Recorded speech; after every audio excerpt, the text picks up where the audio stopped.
Good evening, everyone. Welcome to tonight's City Council meeting. Tonight's meeting will be opened with the prayer and pledge by Councilman Brenda Moore. Most gracious, we come to you tonight asking you to strengthen us as we make crucial decisions as it relates to our city, Father. We ask that you bless all that are in this room. We ask that you come down, shower our city with peace, and stop all of the gunfighting. Father, we ask that whatever decisions we have to make tonight, we make them with clear heads. Bless our city workers, bless our city manager, and a special prayer goes up for our mayor. Amen. Amen.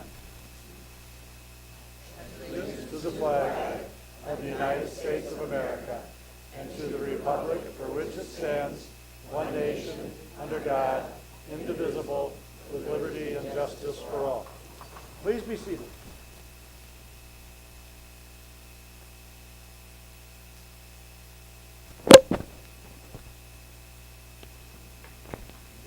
Madam Clerk, the roll call, please.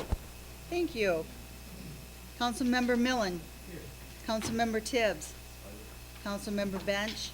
Mayor Pro Tem Clark. Councilmember Moore. Councilmember Bryant. Councilmember Balls. Councilmember Humphreys. Here. Mayor Browning is excused. We have 8 members present and 1 absent. I would remind the audience tonight to please remain quiet, refrain from speaking, cheering, booing, or rude or obnoxious behavior during tonight's meeting. It's a good time, and I'd ask that everyone turn off or silence any and all electronic devices so we don't have any interruptions. Tonight, we have ready for Madam Clerk announcements. Couple tonight. A special election will be held Tuesday, May 2nd for the Saginaw Public School District non-homestead millage renewal proposal. Absentee ballots are available at the City Clerk's office during regular business hours and this Saturday, April 29th from 9 a.m. to 2 o'clock p.m. Voters will be asked to provide photo identification. Also, budget presentations for fiscal year 2017-2018 will be given at Committee of the Whole meetings on Monday, May 8th and continue on Monday, May 15th. Both Committee of the Whole meetings will begin at 5 o'clock p.m. And Mayor Pro Tem, we have a proclamation declaring May 1st, 2017 as Law Day. Thank you, Madam Clerk. I would invite Christopher Radke to the podium. Mr. Radke is the co-chair of Law Day and the vice president of the Saginaw County Bar Association and is here to receive this proclamation. To read it, we will have John Humphreys present. It is my pleasure. Proclamation. Whereas Law Day is an occasion of public acknowledgement of our nation's heritage of justice, liberty, and equality under the law. And whereas Congress issued a joint resolution in 1961 declaring May 1st as Law Day, which is a national day to recognize and celebrate our justice system and the rule of law. And whereas Law Day allows all citizens to recognize and honor the contributions of the lawyers, judges, and law enforcement agencies and individuals in our community for the responsibilities they bear to the commitment of the rule of law. And whereas the American Bar Association has designated 2017 Law Day theme to be the 14th Amendment, Transforming American Democracy, in recognition of the numerous contributions the 14th Amendment has made to the American law and society. And whereas the 14th Amendment constitutionally defined national citizenship for the first time and guaranteed that the privileges or immunities of the United States citizenship would not be denied to any individual citizen. And whereas the 14th Amendment has served as the basis of and inspiration for landmark civil rights legislation and court decisions protecting and advancing the rights of Americans. And whereas promoting public understanding of the roots of our freedom are an important component in the civic education of the citizens of the city of Saginaw. And whereas on Law Day, May 1st, 2017, let us recommit to building a future rooted in the rule of law in which our laws apply equally to everyone and future generations will know a fair and just world. Now, therefore, be it resolved, I, Dennis D. Browning, Mayor of the City of Saginaw, do hereby proclaim May 1st, 2017 as Law Day in the City of Saginaw and call upon the people of the City of Saginaw to acknowledge the importance of our legal and judicial systems with appropriate ceremonies and activities in support of this observance. I further encourage schools, businesses, media, religious institutions, civic and service organizations to join members of the bar and bench in commemorating Law Day. In witness whereof, I have hereunto set my hand and caused the seal of the City of Saginaw to be affixed this 24th day of April in the year of our Lord 2017. Dennis D. Browning, Mayor. Councilpersons Floyd Clock, Mayor Pro Tem. Michael Balls, Annie Bench, Clint Bryant, John Humphreys, John Milne, Brenda F. Moore, and Damon Tibbs, and Timothy Morales, City Manager.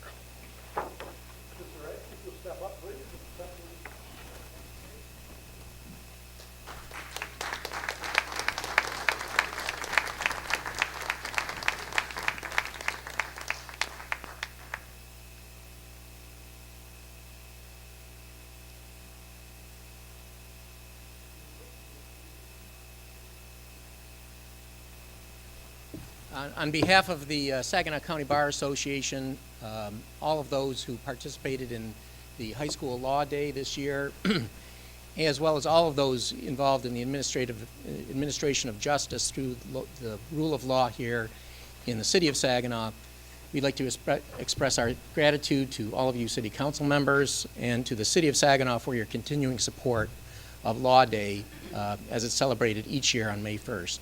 Thank you very much.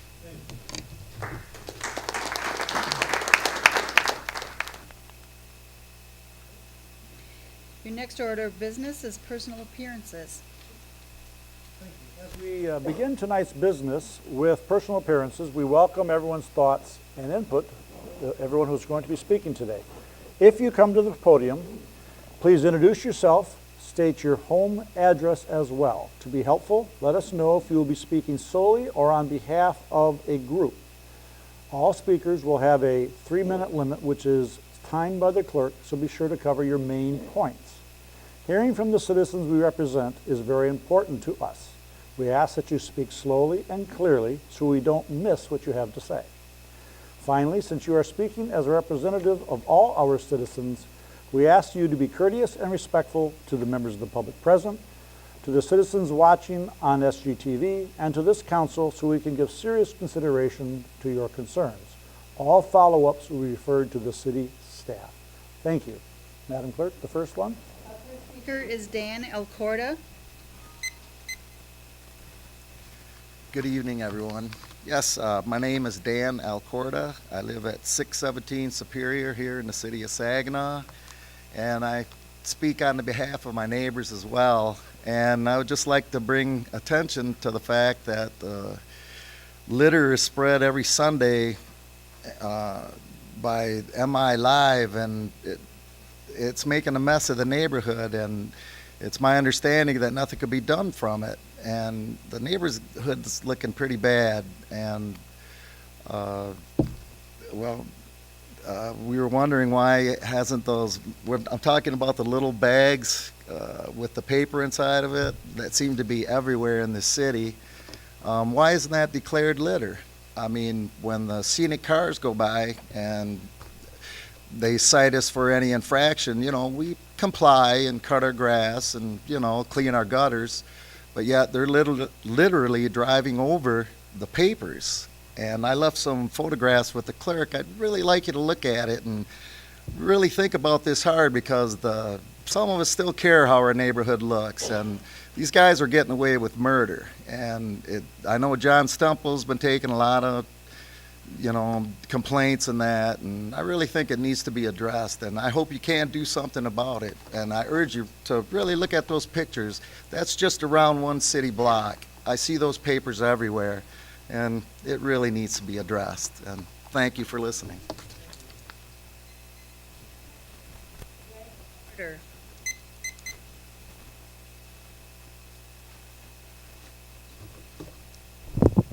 My name is Greg Carter. I live at 233 Homestead Lane, Saginaw, Michigan.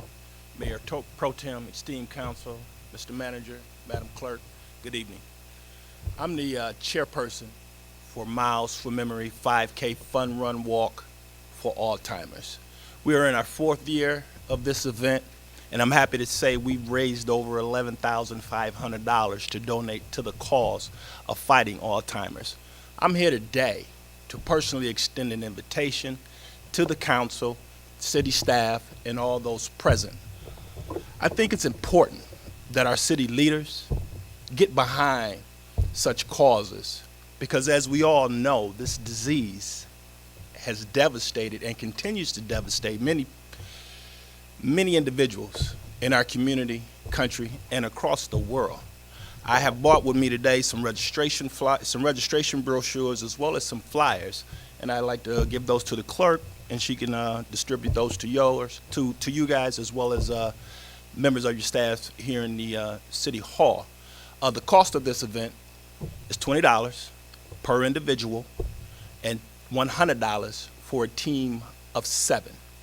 Again, that's March 20th, Saturday. Registration starts at 7:30 a.m. sharp, Buena Vista Tartar Township Community Center, and it runs to 12.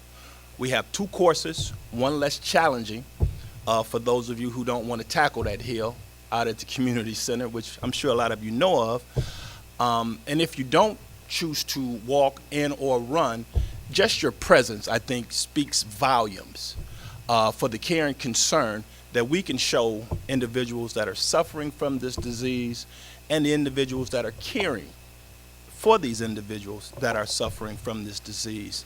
This issue is very personal and passionate for me because I lost my father to Alzheimer's, and unfortunately my mom is showing early signs of the same disease. So if you are free Saturday morning, May 20th, please come out and join us. Thank you very much.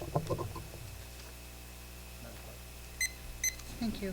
Thank you. Our next speaker is Clyde Hopkins.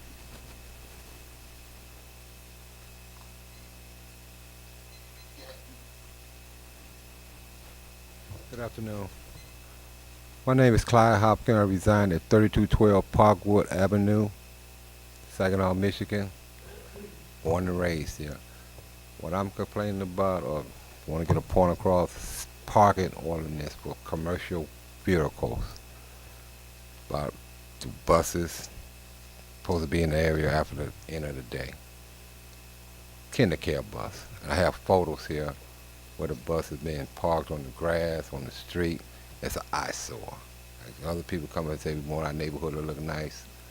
I like to see our neighborhood look nice. I cut the lots next door to me and try to make everything all right. Save y'all some money for coming out there, but y'all don't have the funding for. Do y'all like to see the pictures?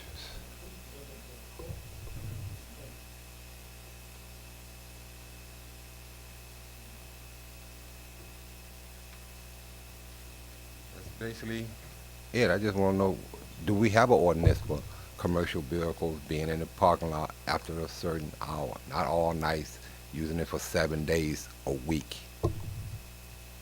It should be turned back to the facility where it's supposed to be. All right, thank you. Thank you. Our next speaker is Diane Mackel.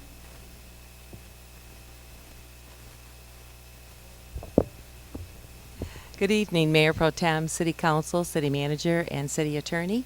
I'm Diane Mackel. I live at 1917 Colon in the city of Saginaw, and I'm here on behalf of the Saginaw Area Fireworks, along with Vicki Lawson, one of our board members. As you know, each year we have a big job doing fundraising for the fireworks. Our budget's about $110,000, so we try to think of some new and innovative ways to raise money. So this year we decided to try a wine tasting event. It's going to be held May 4th at 6 o'clock. It'll be run to about 8:30, and this is going to be held at the Saginaw Art Museum, 1126 North Michigan. It's only $20, and it includes a free wine glass. We'll have 18 different types of wine. That's unlimited sampling, hors d'oeuvres, and the Saginaw Art Museum has been kind to let the people to get into the museum free of charge. So we just hope that the general public will come and support us. It's a big job we have raising money and to get those bombs up in the air. So thank you for letting me share this with you, and have a nice day. Our next speaker is Debbie Melkonian.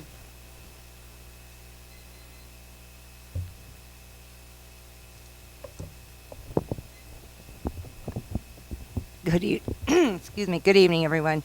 My name's Debbie Melkonian. I live at 2116 Adams Boulevard. I'm here this evening to discuss the strategic plan, which was approved by the City Council, as well as a few comments regarding the budget. This truly is a wonderful document. Being a principal in Saginaw Public Schools, we had to write a strategic plan every year, and it sounded great, but it wound up on a shelf. Nobody looked at it, nobody checked into it, but it was mandatory that we do it. After reading through this year's report, I'm going to speak about 5 points. Page 9 of this document, what's our vision? We envision the Saginaw Riverfront as an entertainment district. My question is, will there be any dollars earmarked in this year's budget towards the riverfront? My second statement, neighborhood revitalization, which is page 11 of the document. Point 4 speaks to funding to adequately enforce our crime-free lease addendum. The list of questions I presented at least a month ago, some have been answered, and there are still some pending. One of the most important questions that I did have, are our current police officers, have they been in-serviced on the addendum by knowing the infractions and reporting systems in order to make a homeowner or landlord aware that there is a problem at their home? Point 5 speaks to valuable use of vacant land created by blight removal. Is the council aware of the program called Go High, Get Outside for a Healthy Inside? This group can provide valuable information regarding the effects of parks in our city and the importance. Point 6 refers to larger neighborhood associations for increased transparency. Is everyone aware that the numbers of residents attending neighborhood association meetings is at an all-time low? It is approximately 20% of residents that live within the boundaries of each association. We've got to fix this and do something about it. This plan also addresses police and fire, page 13. It states in 5 years we will have more public safety resources to serve the community. My question is, how will we find these resources to stabilize the public safety workforce when we can't find them now to prevent 13 firefighters from being laid off and possibly 2 fire stations closed? The final pages of this document addresses next steps. Following the adoption of the strategic plan, which was approved, I implore you to take a look at this important document. Thank you. Our next speaker is Angie Miller.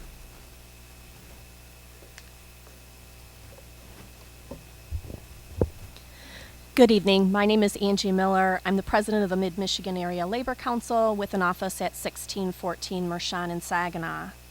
The Mid-Michigan Area Labor Council and our partners from the building trades appreciated the time and discussion we were recently able to share with the city officials and some members of the city council. We believe that this meeting was productive and provided both sides with information that will help labor and the city work together to support local jobs for local workers. As part of our meeting, it came to our attention that some city officials and many in the public may not be aware of the work that we do and how it impacts the city and its residents. As a result, our affiliates committed to do more outreach to ensure that all parties are informed about our work and the roles that we play in the community. We are in the process of developing a plan for different unions in the area to visit city council meetings to participate in public comment. The labor representatives guests' comments will include information that will be helpful to council and the public, such as the jobs in the area our members are involved in, the deadlines to apprenticeship programs, and community service that we have or will be working on.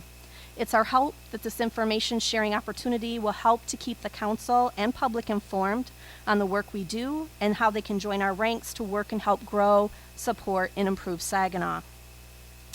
Today, members of Teamsters Local 406, some of the management team over at UPS, along with the carpenters out of 706 and UAW 467, were out on a ramp build in Saginaw.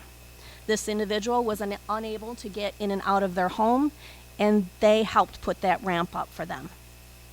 Tomorrow, the Mid-Michigan Area Labor Council, in partnership with the Saginaw Bay United Ways, will be hosting a union community activist training on human trafficking awareness and suicide awareness and prevention. The training will run from 6 to 8:30 p.m. with a break at 7. The session will take place at the CWA Hall at 1614 Mershon in Saginaw and is free and open to the public.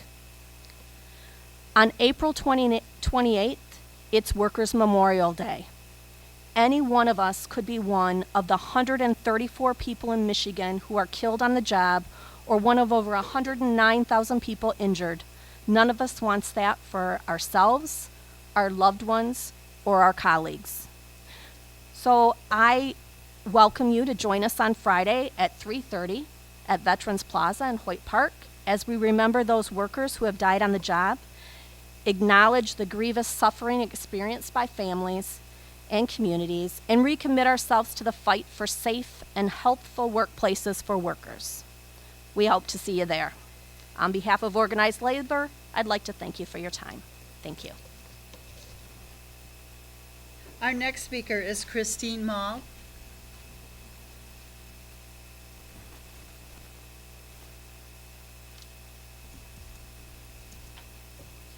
Hi, thank you for the opportunity to speak today.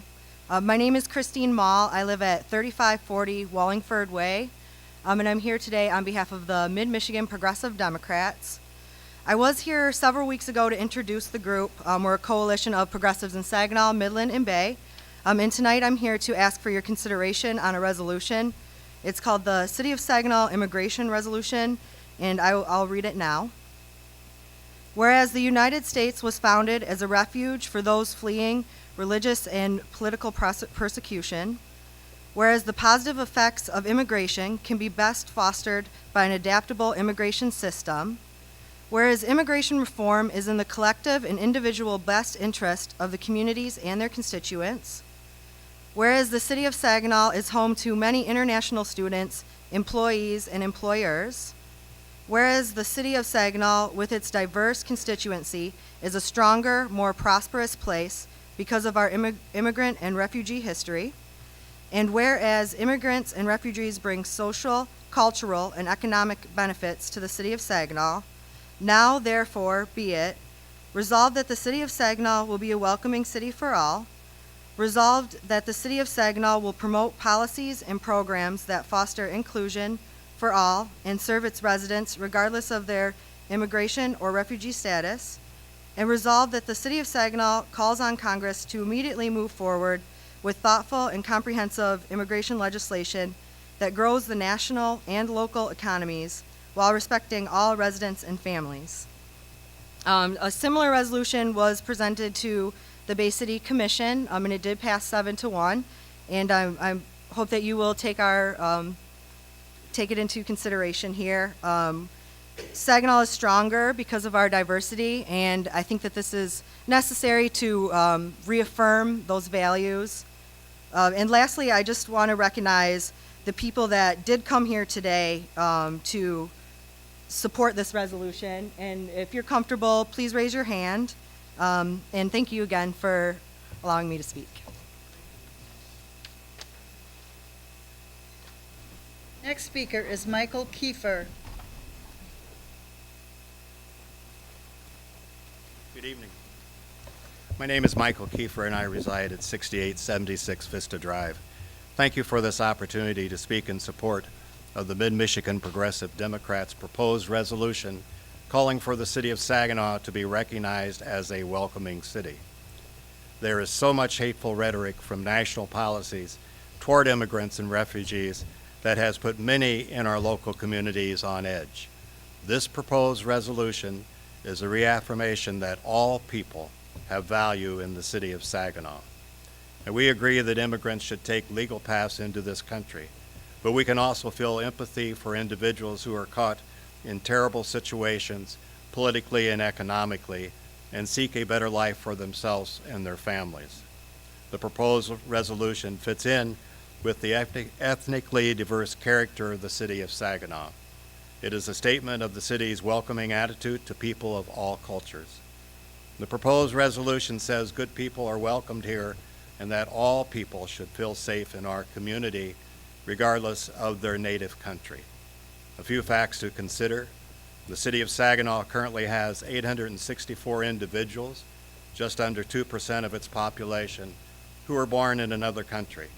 That's according to the most recent U.S. Census Bureau figures, and the most common countries of origin include Mexico and Saudi Arabia. According to the Census Bureau, a total of 4,689 residents of Saginaw County, roughly 2.4% of its total population, are foreign-born. The city of Saginaw is home to a total of 2,840 veterans, many of whom served their country and risked their lives in foreign lands to protect the rights of individuals living in those lands. Saginaw Valley University currently has over 600 students coming from 29 different countries.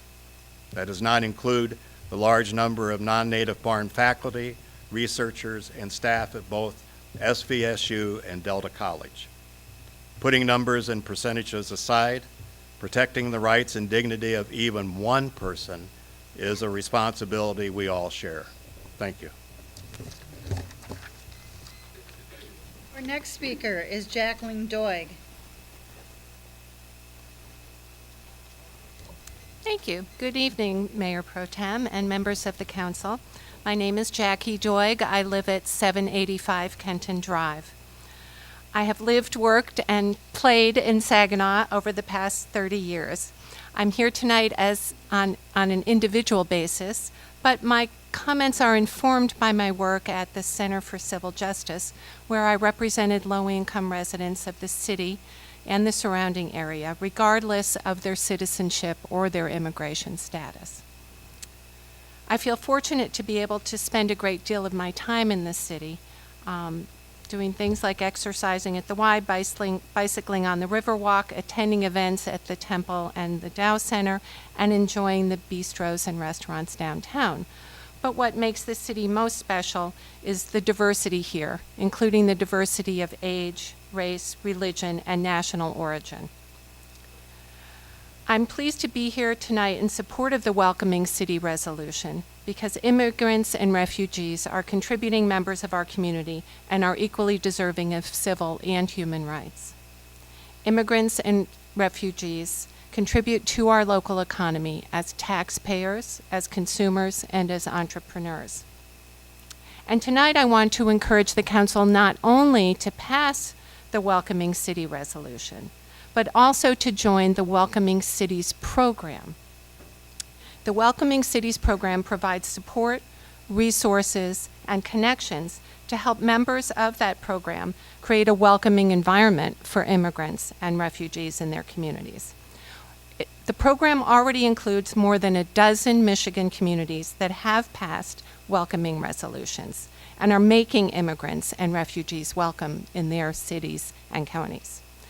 These include Detroit, Sterling Heights, Hamtramck, Clinton Township, West Bloomfield Township, East Lansing, Meridian Township, Battle Creek, Grand Rapids, Ann Arbor, Royal Oak, and Pleasant Ridge, as well as Macomb and Kalamazoo counties. You can find out more about this program at welcomingmichigan.org, or please feel free to contact me, and I would be glad to help you connect with the program. They provide tremendous resources. Welcoming immigrants to the city is particularly important as the city struggles with its declining population. International migration is critical as a counter to domestic out-migration. And finally, I want to say that the way that we treat immigrants and refugees is a real reflection of our character. This resolution is a chance for the city to show its very best self. Thank you very much. Our next speaker is Ann Burkham.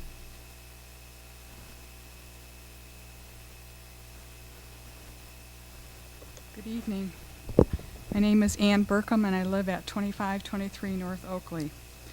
The world we live in is beset by the specter of xenophobia. It does not abide by the words my parents raised me on, namely, do unto others as you would have them do unto you. When our leaders rule by the bully pulpit, it is up to us as citizens to do the right thing anyways. I'm here today to voice my support for the Welcoming Cities resolution. Saginaw needs to do the right thing. Saginaw needs to support those who are most vulnerable amongst us. It can do this by becoming a welcoming city. Thank you for your time. Our next speaker is Sherry DeFore Crozier.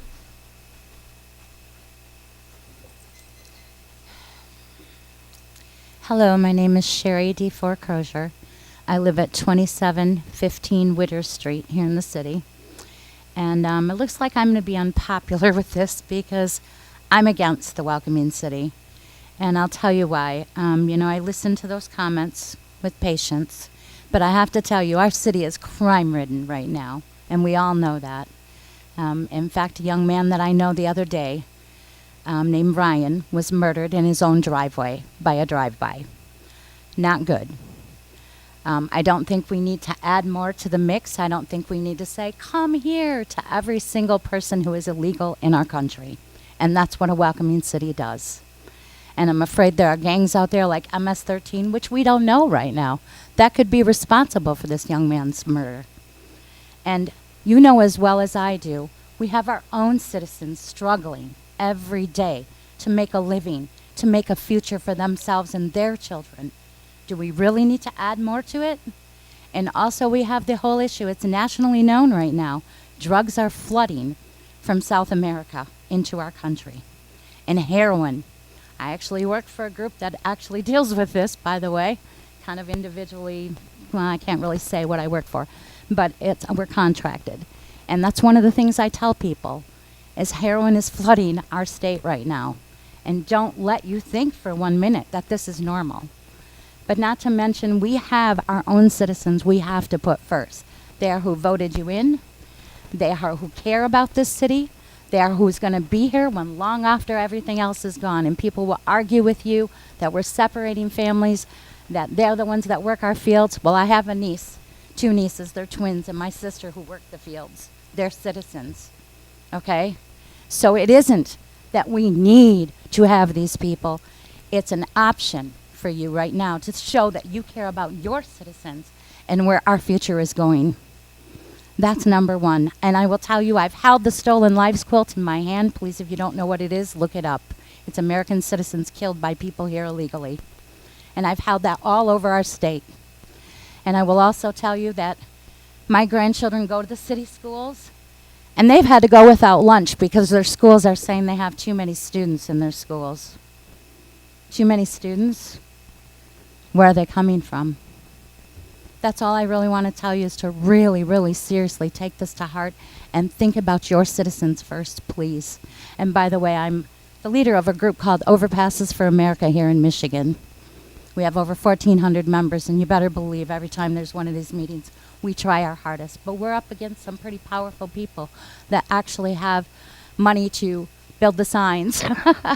We don't do that. But I will also tell you that I'm also a precinct delegate for my area here in the 5th District. Thank you. Our next speaker is Levante Carrington. Hello, my name is Levante Carrington, 303 South Jefferson Avenue. I came before this city council last time, and I had an issue with the ordinance. Well, I went to pay the $150, and the lady was rude and told me that I have to pay the garbage fee up front. I personally feel that this should apply to everyone, and besides, the 2017 bill hasn't come out yet. Another issue I have with the vacant lots, the vacant lots are going to be taxed as well, that we're trying to clean up. I suggest that you either fix it or repeal it to correct it. And I noticed that there were some changes made to the ordinance. Who ordered the changes, and did they put it before the taxpayers to let us vote on it? There's different sections like ABC. If you go through the ordinance, there have been some amendments.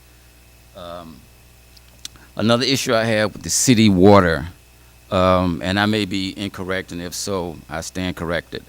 At best that I can tell, Saginaw distributes to about 18 different communities. The township pays their water bill every 3 months, which equates to about $100. We pay every month, and the average bill is about $60 a month. Do the other communities share the operating costs of the water treatment facility? If not, why not? And again, if I'm wrong about that issue, I stand corrected. Another issue that I have with the surrounding Saginaw area, when I drive around to the different construction sites, I don't really see no minorities. The only thing I see that's closely related is a telephone pole.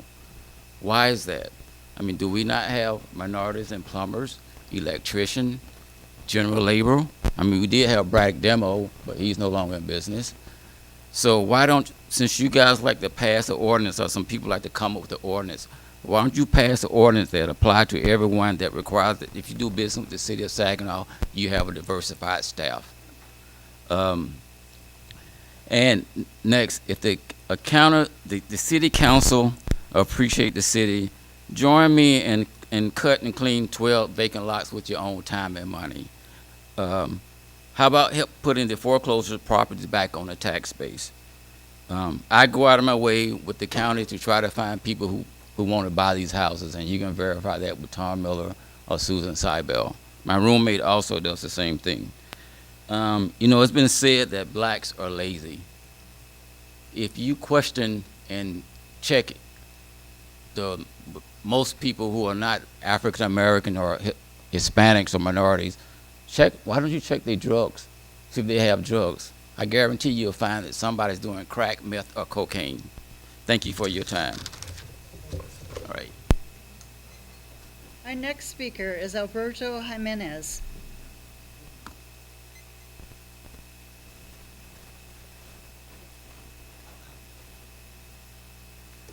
Hello, City Council members and City Manager. I'm Alberto Jimenez. I live at 1012 McCroskey Street, Saginaw, Michigan. I'm here again, once again, to discuss this city ordinance, the issue that we have. I have a passion for my city. I've been helping welcoming new neighbors to the East Side Cathedral District by saving houses off the demo list to preserve the home for future homeowners. I believe that a $150 registration fee is way overpriced. When we're not even making profit on these homes, we are supervising and remodeling them for the future residents of the city of Saginaw.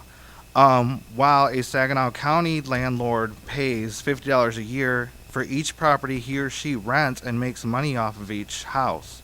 Another issue we have is when we go and register a house, we're being charged $150 plus $200 trash fee, and then when we pay, and then while others get the $200 bill to their homes when they're moved in and ready.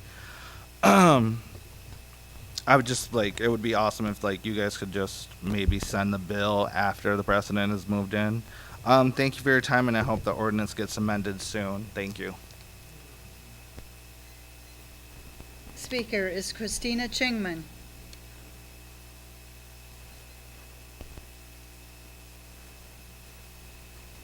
Good evening, everyone. My name is Christina Chingman. I live at 524 Owen here in Saginaw. I was born and raised here, went to live in Lansing for 29 years, so imagine my dismay when I come back to Saginaw and I have renovated my home at 524, and I guess I should ask the question, should residents be able to vote on these ordinances before you put them in place? My intention is to renovate this home, and it takes a lot of money and it takes time. My first home took a couple years, and this house that I bought next to me, was gutted. They took everything out. The furnace, they left a bunch of trash, which, takes time to clean up. So far I have the furnace, and so far I have the electrical. I still have to work on plumbing and the rest of it. And I get a letter to my dismay that I have to pay more money just to pay for garbage that nobody's living there and I'm not collecting. So I guess I can say that my experience here has been negative. I live and I renovated this house, and I have a parking lot next to my house that is not fenced. And so we've had people come and park in the parking lot and have sex, leave condoms where my dog can bite it and, get sick or whatever. The Amador Apartments received money for windows. I never got any money for anything to renovate my home, and I won't get anything because I'm not on the right street. The police charge for an alarm system. If you live in the city, it's a good idea to have an alarm system, and yet they're going to charge me for, responding to the alarm in a progressive style. Another incident that happened was the city came and blocked my sewer, and so I had to call a place to see what was wrong because my sewer was backing up. Ended up it was the city that did it. So they came and fixed it, and they paid me. But I guess the bottom line is I feel the city is not user-friendly to its own residents. Could there be more input to the citizens who care about the city and are working to improve their neighborhoods? Thank you. Our next speaker is Megan Murphy.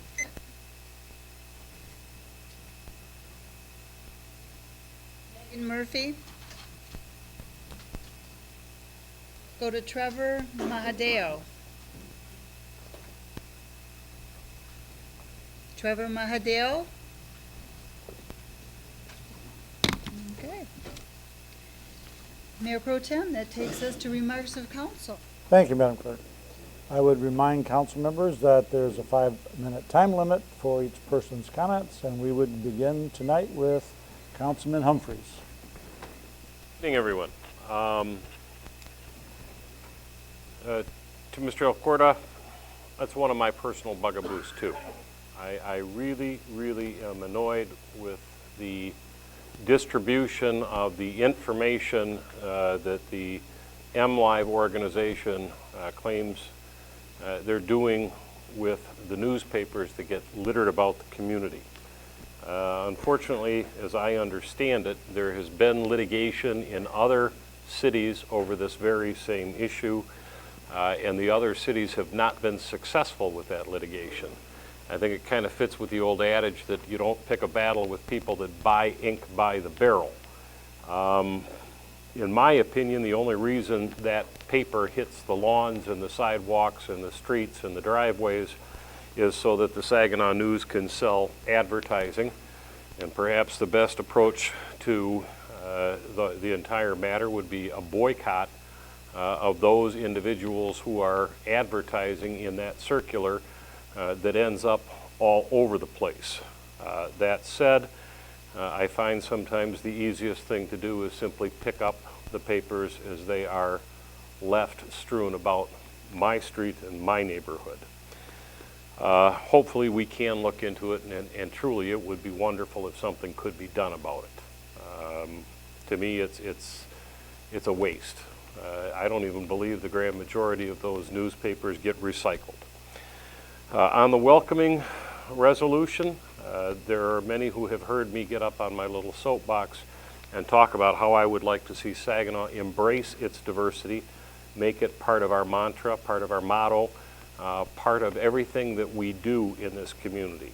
And by diversity, I would extend it beyond simply those fleeing religious or political persecution. We are an incredibly diverse community, whether it's race, whether it's religion, whether it's occupation, everything from laborers to heart and brain surgeons in this community. We are blessed with a multitude of different places of worship. while not necessarily in the city itself, we have a Hindu temple, we have a mosque, we have synagogue meetings in people's basements.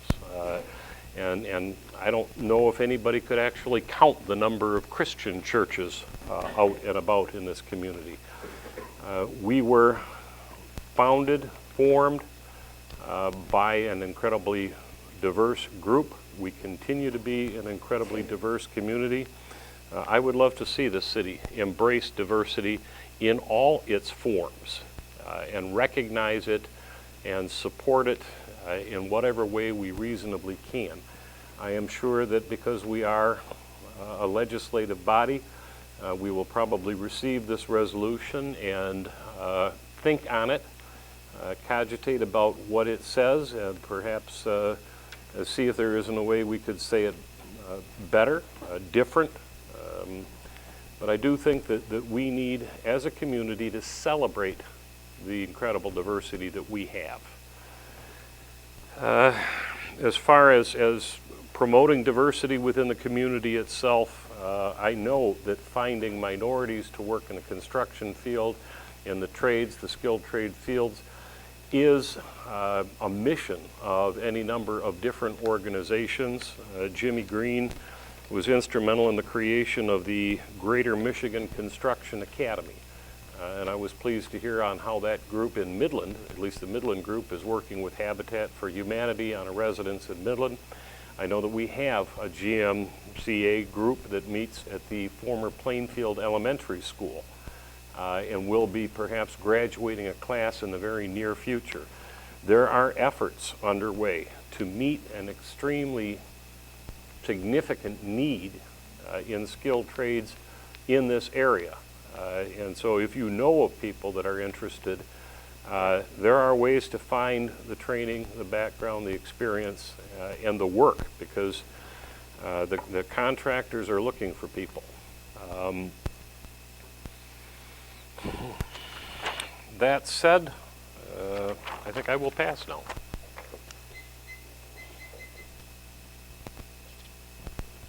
Hello, thank you.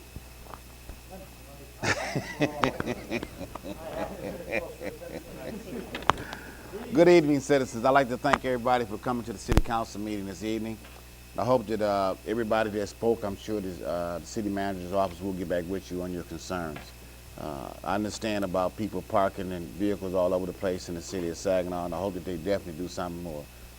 Maybe the scenic people will come out and put tickets on their vehicles like they do mine when I'm parked across the driveway at 5 o'clock in the morning before I can come to work. I done got so many tickets I hate to count them, but and I pay mine, and other people do the same thing and don't get nothing, so hopefully that'll be taken care of. Regarding the litter, I do not like that. That newspaper, I've come home and been on vacation and come home, there's 2 or 3 of those in my yard, and there's a vacant house is about 2 or 3 stalls down the street. The one was there for 2 or 3 months, and they kept throwing them in the yard anyway. So eventually they dried up and ended up blowing in my yard, and I had to pick them up. So I wish that we could have an ordinance to take care of that situation, because it really makes the city look real bad. Regarding the immigration resolution, I would definitely consider that, because the United States is full of immigrants. I don't think that there's probably one person in this audience whose family didn't come from some type of immigration to the United States. So I'm all for any type of integration, anything that's got any diversity in it, because if we don't stick together and do things together, then it's not going to work. I don't want nobody next door looking exactly like me all day, every day. I like diversity, you know what I'm saying? I'm a skilled trades person at work, and we got different trades. I would hate to think that all the trades was doing the same thing, because some guys don't know how to be electricians or pipe fitters. You know, maybe they're scared to go up in the air like I was when I first started, but eventually you get to learning more people. And diversity is a good thing in the United States, and I love it. So I will consider that resolution myself. The gentleman was talking about skilled trades in the city of Saginaw.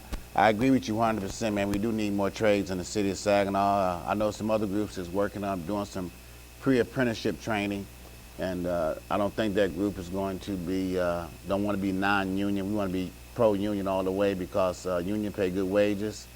And good wages come to our city, then that means we're going to have funds to spread out everywhere for our schools and for everything else that we need it for, and especially the city of Saginaw, because we could definitely use some more taxes here. So I hope that is that you can find somebody to help out with that situation. Matter of fact, when you get through, I'll give you my phone number. You can give me a call. I can contact you with some other people.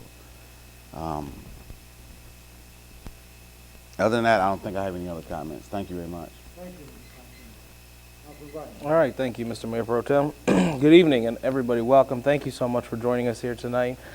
Mr. Alcorta, I believe, I'm going to ask for the attorney in the manager's report to talk a little bit more about MLive and what we've been going through with that. It is a never-ending battle. I would say at least, if not every other week, definitely a couple times a month, I am talking with the manager about this situation because it's all over the city. It's not just in the southwest neighborhood. It was at 629, the last one was at 629 North Jefferson, and we had MLive drop off about 200 papers just all over the north side. So I know that's an issue, and we're working on that. And I believe Councilman Humphreys is correct because it is in litigation right now. But if you could clarify that in the manager's update, I'd appreciate it. Mr. Carter and Ms. Mackel, thank you guys so much for joining us and letting us know about your events that are up and coming. Everybody who spoke about becoming a welcoming city, thank you guys for coming. We have been working on that. I know Ms. Malconian and her remarks mentioned the budget and also the strategic plan, but part of that strategic plan is to develop vision and values.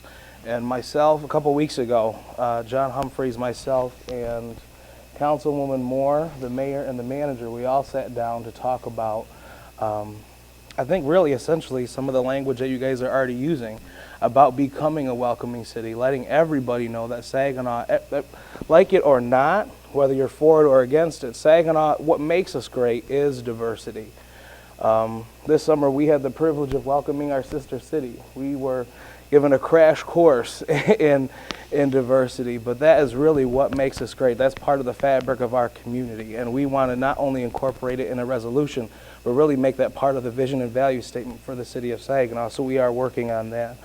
Mr. Jimenez and Mr. Carrington, thank you guys for coming back. I know this is an issue that we are working on to try to figure out something that's fair and equitable for everybody, and I know that there's a little bit more new information about garbage bills, so we're going to get to the bottom of that. I know that figure that out because I got a little lost in some of the comments that you made, but I also wanted to say we had a phenomenal weekend in the city of Saginaw. If you were in downtown Saginaw, you really were privileged to a treat because you could not park anywhere. We had so many people. We had 40 15-person teams playing baseball at Hoyt Park this weekend, Friday, Saturday, and Sunday. I got a chance to enjoy that and also head to the zoo for Earth Day to read a book to the kids there. And there was no parking. There was no parking. I had to park at the Japanese Cultural Center because parking at Holy Family was already full. It's just amazing to see so many people in downtown Saginaw and using some of those cultural amenities that we have. Also, I just want to say thank you to Bethel AME Church. I was able to stop by there. They had a fundraiser this weekend, and that was phenomenal. Also, Covenant Kids, they raised over $100,000 at the Covenant Kids Telethon. I, myself, am a Covenant kid, so I had to stop by. But we just had some really great events going on in the city of Saginaw, and it's just amazing to see so many people. So go ahead, Mr. Mayor. Thank you, Councilman Moore. I'd like to thank all of our speakers for speaking. I have to say that I love it when I see the council room full of people. I truly do. But I'd love it if we could get this every week or every time we have a meeting. As for our speakers who spoke, I thank everybody who spoke. Ms. Deb, don't worry, the plan is not going to sit on the shelf. We're not going to let it sit on the shelf. It is actually getting ready to move. We don't know about a budget yet because we got to figure our own budget out. But we do plan on working on it. As Councilman Bryant said, we do have a team that's starting to work on the mission statement for the city. And we actually plan to have a meeting on Wednesday so that we can begin the process of doing what we need to do. As for the young man with the parking everywhere, my classmate, it's everywhere. It's not just in your neighborhood. We can have Cindy come out, and I'm like Councilman Balls. I was in my house maybe 2-3 minutes and came back out, and the meeting woman had got me. So it's like she could come and ticket me, and it's my house. But she can't ticket people when they got their grass. Yes, I was illegally parked, so I didn't argue about it. As for the welcoming city, I'm not against it. Open for discussion. But I think that we've got some things we've got to work on to get it to where it is. I always thought Saginaw was a welcoming city. I mean, I never known us to turn anybody away.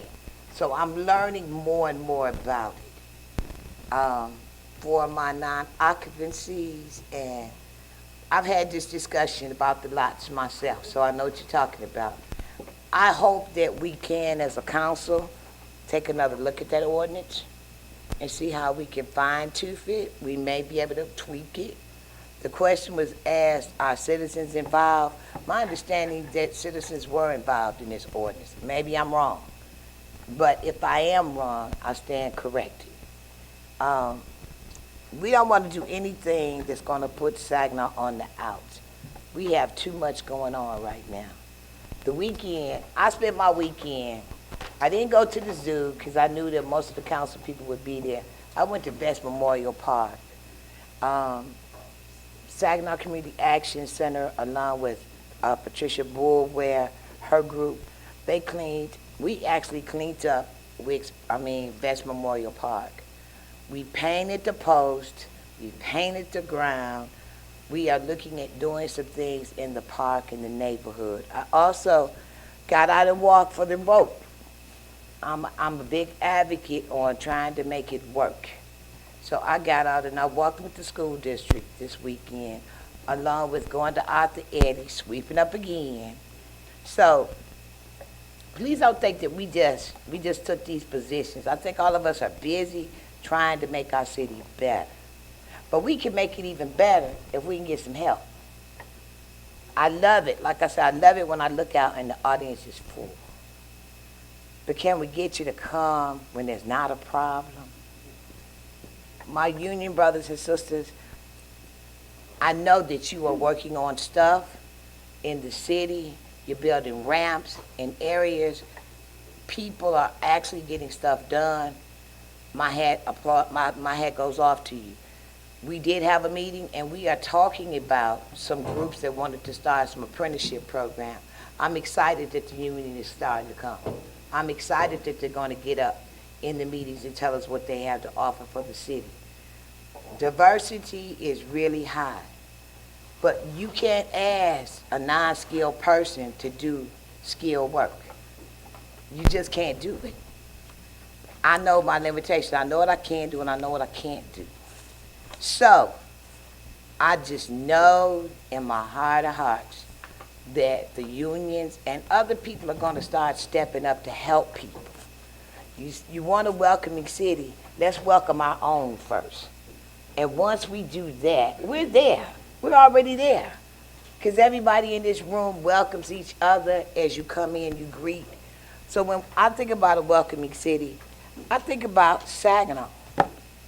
I mean, I go where I want, speak to who I want to. Thank you so much. Thank you. Thank you.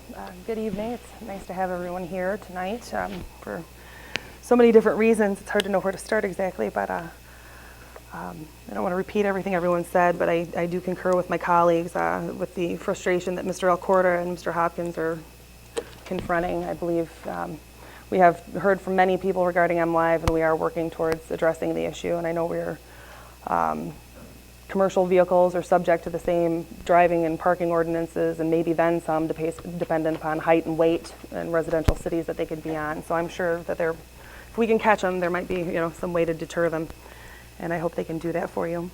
It's nice to have you here, Ms. Miller. Thank you for coming and acknowledging that meeting that we had with you guys. I want to commend Councilwoman Moore for organizing that and getting that together. I agree that it was very beneficial and very informative for all of us, I think. And I think both groups walked away learning some things we did not know going in for sure.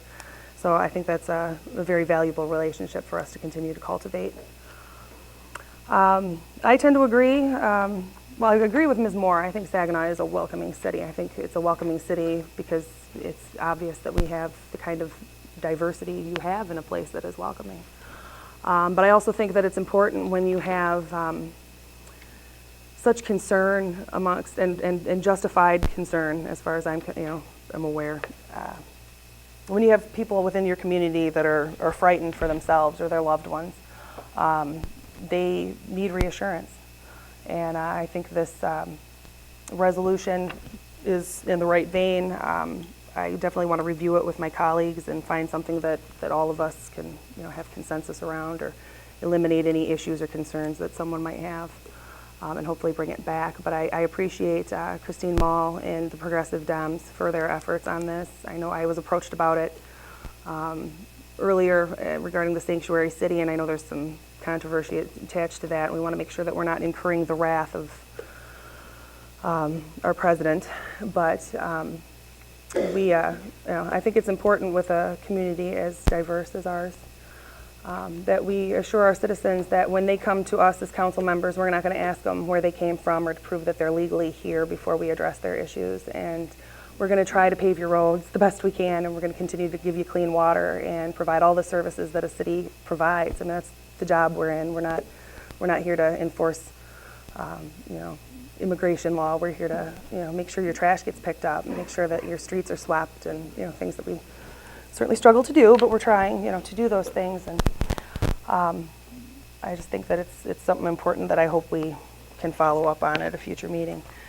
And Mr. Jimenez, Mr. Carrington, and the others, obviously, with the unoccupied ordinance, we will continue to try to find ways that, when the staff implements it, to try to make sure that we're being as fair as possible, and if there are ways that we can perhaps address it by rewriting or changing anything like that, we'd be willing to consider doing that, I suppose. And again, I definitely agree that the landlord's fee is not equitable in comparison to what we're asking out of vacant property owners. So that's definitely something I'd like to explore. Beyond that, I think I'm done. Thank you, Councilman Tibbs. Thank you. Thanks for everyone who's present this evening and watching via television. As far as the litter issue, unfortunately, MLI, I believe they're protected by the First Amendment and freedom of press and freedom of speech. I have one in my yard right now. We're not the only municipality that has this issue. Free Press has a pretty large lawsuit right now. If you type in handbill of circulars and ordinances, you'll see that many municipalities have drafted an ordinance, and they were all shot down because they felt that it impinged on freedom of speech and freedom of press issues.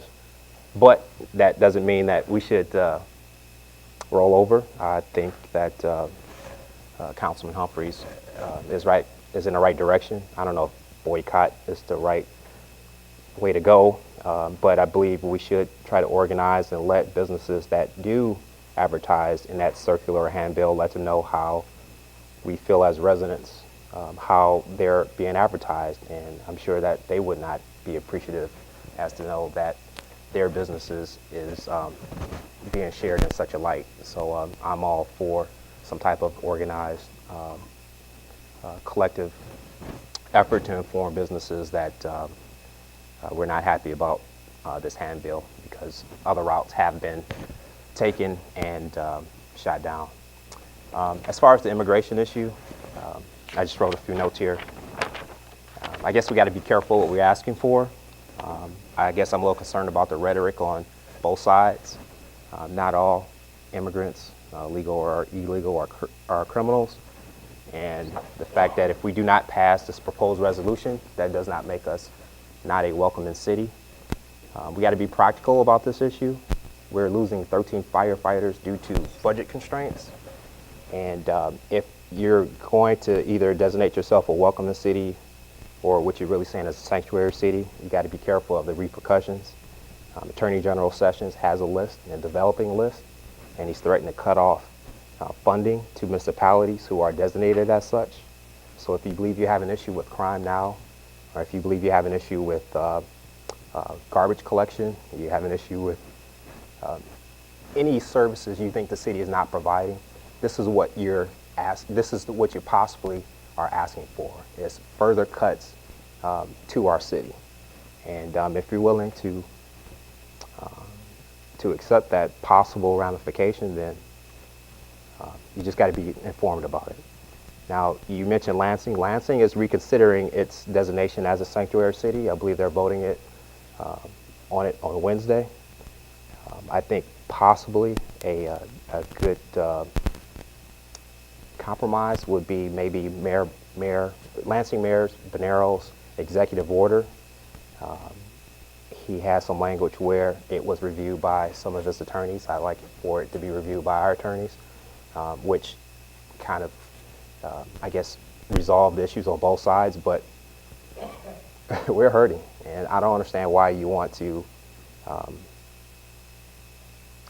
well, I won't say that. I just guess we got to be careful how we tread those on this issue, because we're struggling financially, and if you want to jeopardize federal funding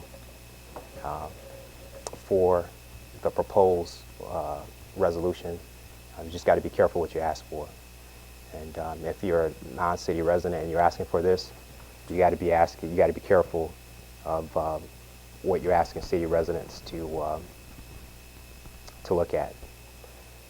We did receive a letter. On a positive note, we received a letter from Michigan Department of Corrections. They were responding to our resolution about halfway homes, transitional homes, federal halfway houses, and they were encouraging communication between the city and that department. And I guess I look forward to continue that communication. Hopefully we can have a letter, which I believe is in 2 parts. The first issue would be to see if there's any type of regulation to avoid these type of homes being on 2 on 1 city block, or just see what type of rules there are in separating these particular homes, as well as long-term resolution as far as if we're encouraging or if we're training soon-to-be released prisoners and having them to be productive citizens. And I think it would decrease their likelihood to recommit.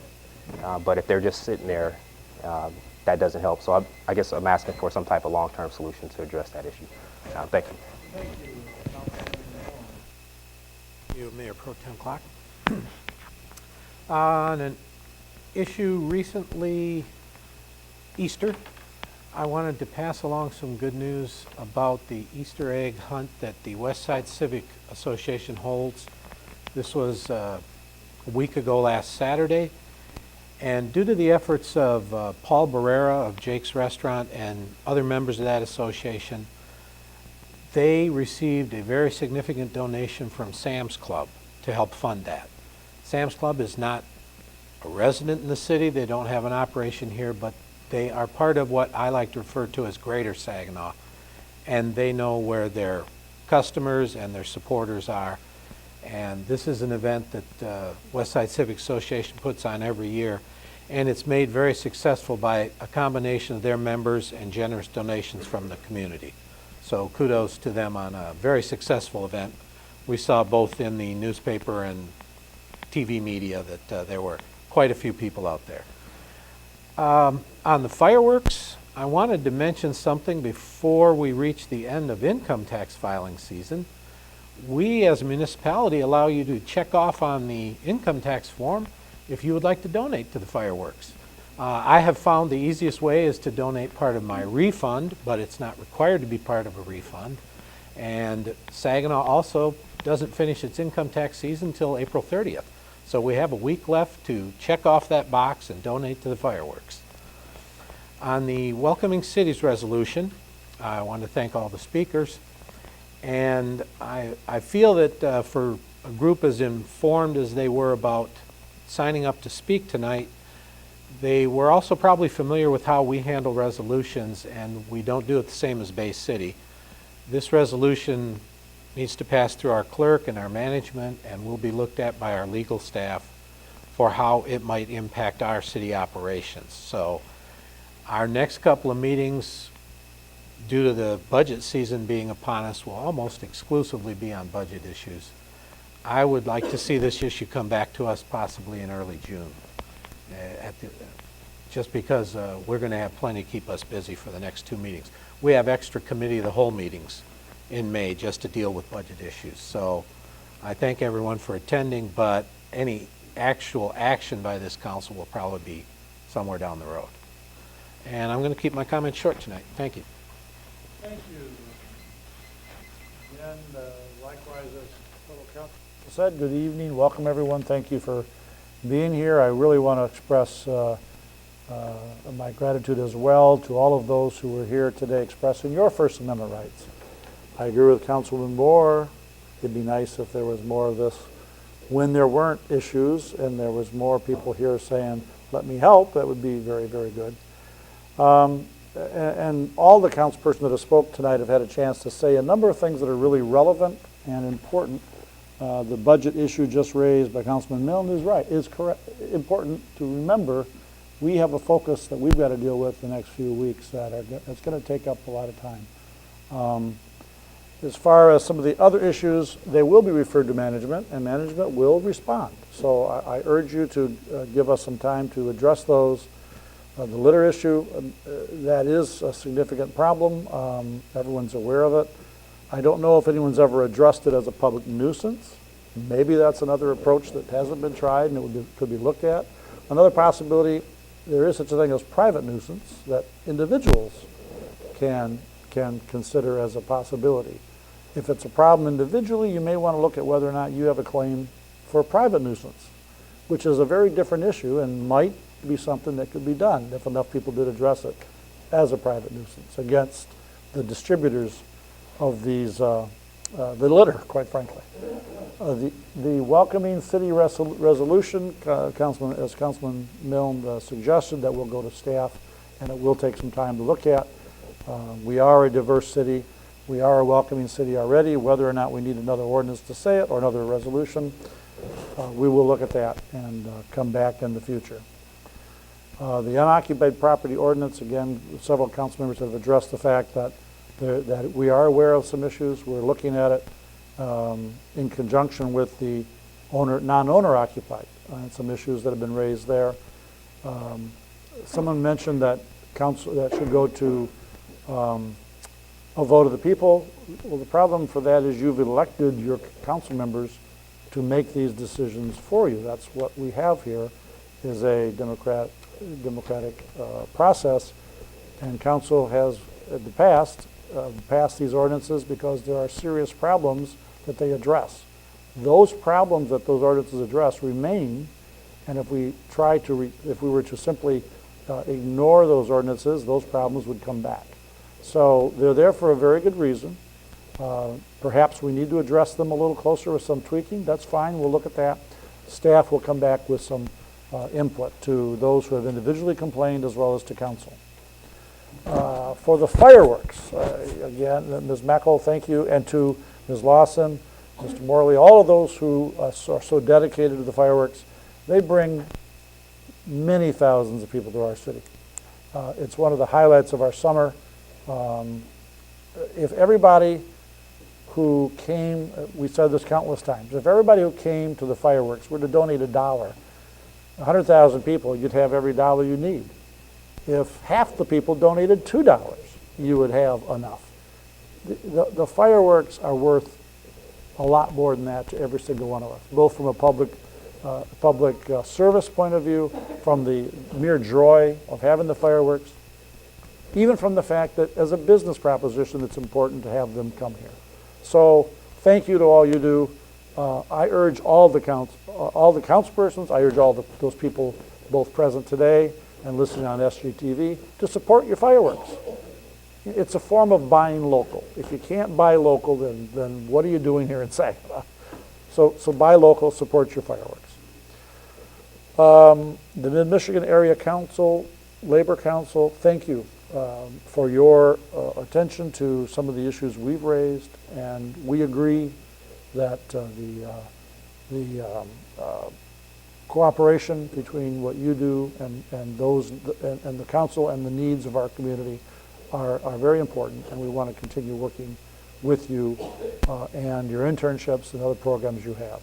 So thank you very much.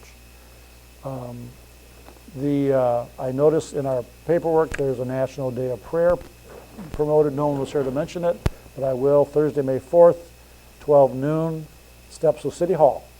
There will be a National Day of Prayer celebration, and everyone's welcome, so you may wish to attend that.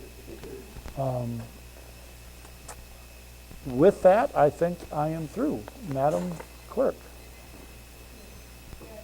Reports from the city manager. Thank you.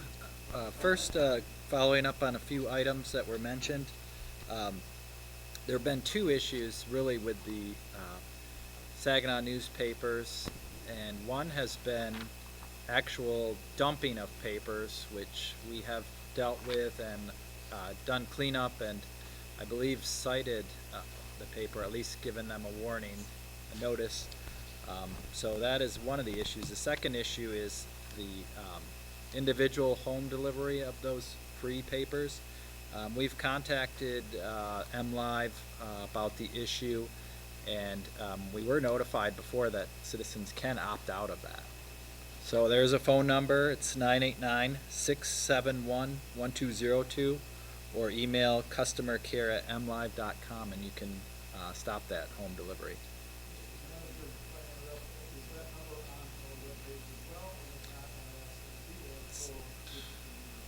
I don't think it's on our webpage, but we can get it on there. I'll say it again. It's 671-1202, and that's 989, and it's customercare@mlive.com. So that's a way to stop it from being delivered to your home. Several council members mentioned the lawsuit, and that's correct. We've looked into that, and we know that issue exists with the First Amendment and issue with, I believe, Councilman Tibbs mentioned the Detroit Free Press. So we're following that as well, and we'll see how that case turns out. The strategic plan, as a council member mentioned, Councilman Humphreys, Bryant, Councilwoman Moore, and the mayor and I and Ms. Powell have met about that, and we're continuing to work on that and develop that. We'll probably be looking at sometime after budget, also bringing that back to council with some further items. But I'll mention also that a number of the items on there will not necessarily have budget dollars tied to them, but we recognize that we need to continue to work with private groups that are interested in the community to further those. For instance, Ms. Malconian mentioned the riverfront area. We know there are several groups working toward bringing new events to the riverfront that Mayor Pro Tem Clark is even working on, and also riverfront signage and other riverfront projects. So that kind of work is going on, which we more than likely will not have additional city dollars allocated to, because we don't have those funds. But several city council members and myself are working with those groups. Another one I'll mention is I got an email that they have received further funding is the Saginaw Basin Land Conservancy, which is working on the park at Sassa parking lot, and they're also working on a pollinator project for the city of Saginaw, which would address a lot of the vacant lots that are currently growing long weeds. So there's another point where a private group is working with the city and the land bank and the foundations to improve those lots.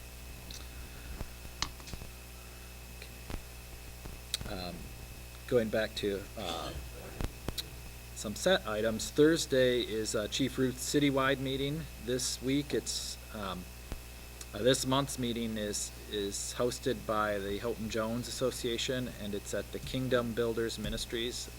That's 346 South 9th Street, 5:30 p.m., and I believe those are on our website, those meetings listing.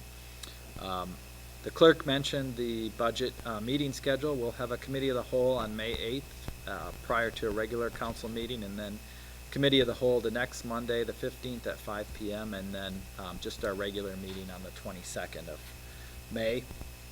You should have received a link to the budget documents. I'll point out something that's new this year that Ms. Jones and her staff worked on that I thought would better send the budget message, but there's not a typical 7 or 8 page letter, but we have an infographics section, and I think they did a great job on that. So if you get a chance, turn to the letter, the typical manager's letter, and then after that there are several pages of facts about the city budget, which I think puts it out there for you by specific area with factoids and dollars attached to them for several specific areas. So that should help you communicate some of the budget issues and dollars allocated to citizens, and when it's on our website, then they'll be able to look at that directly as well. That will be on the website after we begin our budget hearings in May. So you'll get a chance to look at that after tonight. And if you have questions before that hearing, just make sure to contact me or Ms. Jones directly, as you have in the past. And finally, I would announce that the city has once again received the Government Finance Officers Association Certificate of Achievement for Excellence in Financial Reporting. The Certificate of Achievement is the highest form of recognition in governmental accounting and financial reporting, and its attainment represents a significant accomplishment. The GFOA established the award program in 1945 to encourage and assist state and local governments to go beyond the minimum requirements of generally accepted accounting principles to prepare comprehensive annual financial reports that evidence the spirit of transparency and full disclosure, and then to recognize individual governments that succeed in achieving that goal. So as you recall, we received the budget award for last year's budget, and now this is for the last comprehensive annual financial report. This is the 8th consecutive year that the city has received the award, and that's from 2009 to 16. Prior to that, the city had not received the award for several years. So I think that illustrates our commitment to transparency, which was one of the issues we talked about at the strategic planning session as well. But you'll notice that both of our financial documents, the budget and the annual financial report, go far beyond what the minimal requirements are. So I think that's great work by our staff here and our team. So we'll continue to prepare those same reports. And with that, we do have a couple of presentations tonight as well. So I want to invite our guests from Consumers Energy up, since they've been waiting quite a while this evening. So patiently, yes. So we have representative consumers. I'm sure you all know her. Kelly Pietros has been our contact for a while now, and she's going to be giving us an update for this year's Light Up the City event. Thank you. Good evening, Mayor Pro Tem, members of the council, city clerk, Tim, and the city manager, and members of the audience. As Tim said, I'm Kelly Pietros. I'm representing Consumers Energy, and with me I have State Trooper Will Smith as well. To give you some information on Light Up the City, Light Up the City Saginaw began 5 years ago with a small group of individuals within the community and consumers leading the charge. The purpose of the initial initiative was to encourage community members and residents to work together, helping to create safer neighborhoods and communities by walking the streets and asking neighbors to turn on their porch lights to fight crime. This year's focus is on community engagement, education for our youth, and promoting our Helping Neighbors program, which provides income-qualified customers with free home energy assessments, energy-saving products and services, and assist customers save energy and money on their utility bills. To give you some data, from 2014 through 2016, Consumers Energy Light Up the City Saginaw has had over 1,200 registered walkers participate. We have had over 200 Consumers Energy employees volunteer their time. We have passed out over 3,500 CFL, which are compact fluorescent light bulbs, to residents in the community. We've had participation from the Michigan State Police, United Way, Saginaw Public Schools, the City of Saginaw. the Saginaw County Chamber of Commerce, our local law enforcement and emergency responders, our neighborhood associations, residents, and others. We've also had the opportunity to donate over $15,000 to the Witness Assistance Program here in Saginaw. Good evening, everyone. My name is Trooper Smith. I'm with the Michigan State Police, and I would first like to thank each and every one of you. When we talk about community and we talk about giving back to our community and the change that we do in our community here in the city of Saginaw, I want to thank you again, because what you do with supporting Light Up the City is making that change and shows that there is support and we are changing our city, and I really appreciate that. For this year, Light Up the City, we are kicking off on June 21st on Ojibwe Island. We're looking to have a great turnout for there, and also our 8 walks throughout the event and our final closing community celebration. Tomorrow, actually, we are going to meet our planning committee, our large planning committee. Right now, Light Up the City, this is going to be our 5th year, and to be honest with you, we are a well-oiled machine. And what I mean by that is we are making an impact, and that is our goal, is to impact as many members of our community here in the city of Saginaw as we can. Upcoming, we have our T-shirts that we're going to roll out this year. We don't have them done yet, but I'll make sure that each and every one of you does get one of our T-shirts this year. I don't know what the color is. I do, but I'm going to let you guys see it first before I say anything. Very supportive. And then to talk about, we kind of changed it up a little bit this year, and we always look for new ways to impact our community. And one of the things that we came up with this year are doing theme nights. So we have 3 theme nights this year for our walks. One is June 5th, a patriotic theme night, August 2nd, a Hawaiian theme night, and then August 23rd is a decades theme night. So we wanted to change it up a little bit. As we all know, and most of you have been on our walks, we do enjoy ourselves and have a great time, but we wanted to spice it up a little bit and do some different things. Now, just to talk about the impact that we've had in the community, since I've been a part of Light Up the City, this will be my 3rd year. When we first started, when you came to one of our events, we didn't have that many children. The first event maybe only had 5 kids in the first year. Now we have over 300 kids that attend our event. So the kind of outreach that we're doing is across the spectrum, across the scale. It's community members that are involved, citizens, taxpayer, and it's also their kids, their grandchildren, and anybody that wants to enjoy us. And when you talk about changing, a way of life or a way of living or impacting a person, that is a great way to do it. And with your guys' support, we really appreciate that, and we thank you for joining us. I would be remiss if I didn't share with you that Consumers Energy is committed to not only Michigan, but our community here in Saginaw in which we serve. And on behalf of Consumers Energy, I'd like to thank you for your participation in Consumers Energy Light Up the City Saginaw. We have brought gifts for the council, as well as delivering a book on the history of Consumers Energy for you as well. So thank you.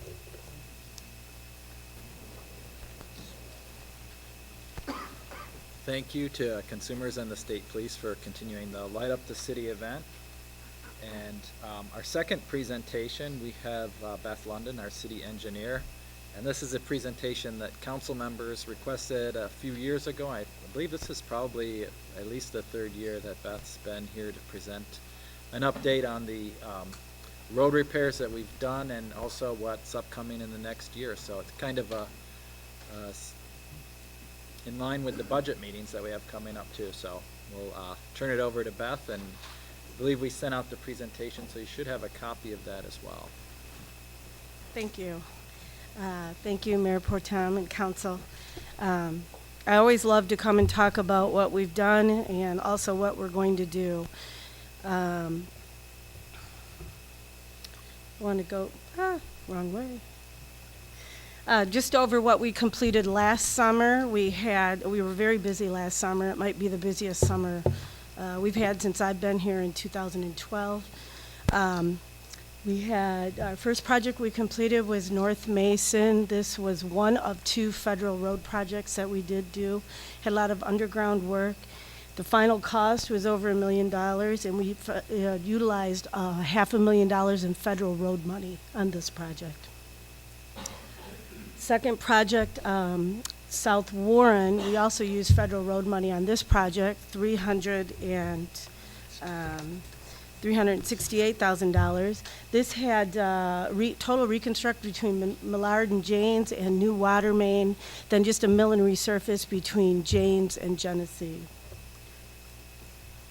We also had a large project downtown that we did. It was resurfacing on Federal between Washington and Warren, on Franklin between Janes and Johnson, and Baum between Janes and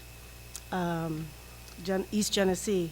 It's about $550,000, and it was financed mainly by our Act 51 road money. Lapeer Avenue was our community development block grant project.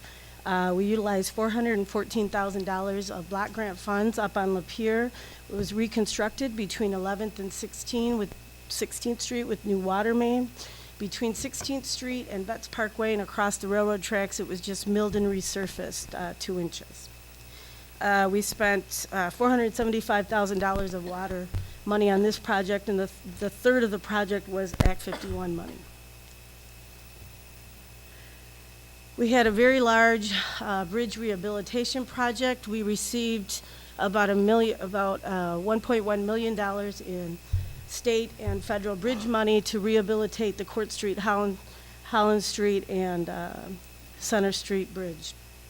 And the bulk of that was spent on the Center Street Bridge, new railing and guardrail. There were structural improvements underneath, beam repairs, cross bracing repairs. On Court Street, we painted. You can't really see what was done unless you're on the river. But on the surface, there were joint repairs and sidewalk repairs and curb nosing. Holland Street, it was a beam repair that was done. North Hamilton Street was an enhancement project that was funded partially by a TAP grant. That's a Transportation Alternatives Program grant. And the amount of the grant was about $316,000. That funded, partially funded the benches, the trees, the sidewalk, bike racks, and new streetlights. And then we chose to resurface the roadway just so we didn't have any patches where the ADA ramps were put in. All of our projects that involve that we utilize federal money, we have to do ADA sidewalk ramps, but we also want to do the ADA sidewalk ramps to improve accessibility. So this is just a breakdown, this slide 9, of where the money came from. Just a reminder, the city funds, water funds, sewer funds, Act 51 road money. Non-city funds, it's our federal STUL, Surface Transportation Urban Local Funds, TAP grant, Transportation Alternatives grant, and bridge money. And we also had the CDBG block grant funds, $414,000. I just wanted to highlight that our road crews, our own in-house road crews, have been very busy. They were on southbound Bay last year, southbound Bagley, Congress Street, among a lot of other streets where they did maybe 2 or 3 patches. These are the things these projects are the ones that they did a lot of work on. Asphalt roads, we paved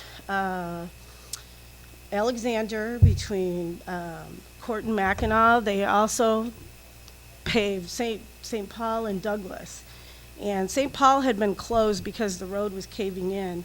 And we had intended to go over to 15th Street. That was the other street we had chosen to do besides Alexander. But we instead had to go down and fix St. Paul Street. It's down by the Armory in the southern end of Wicks Park Drive.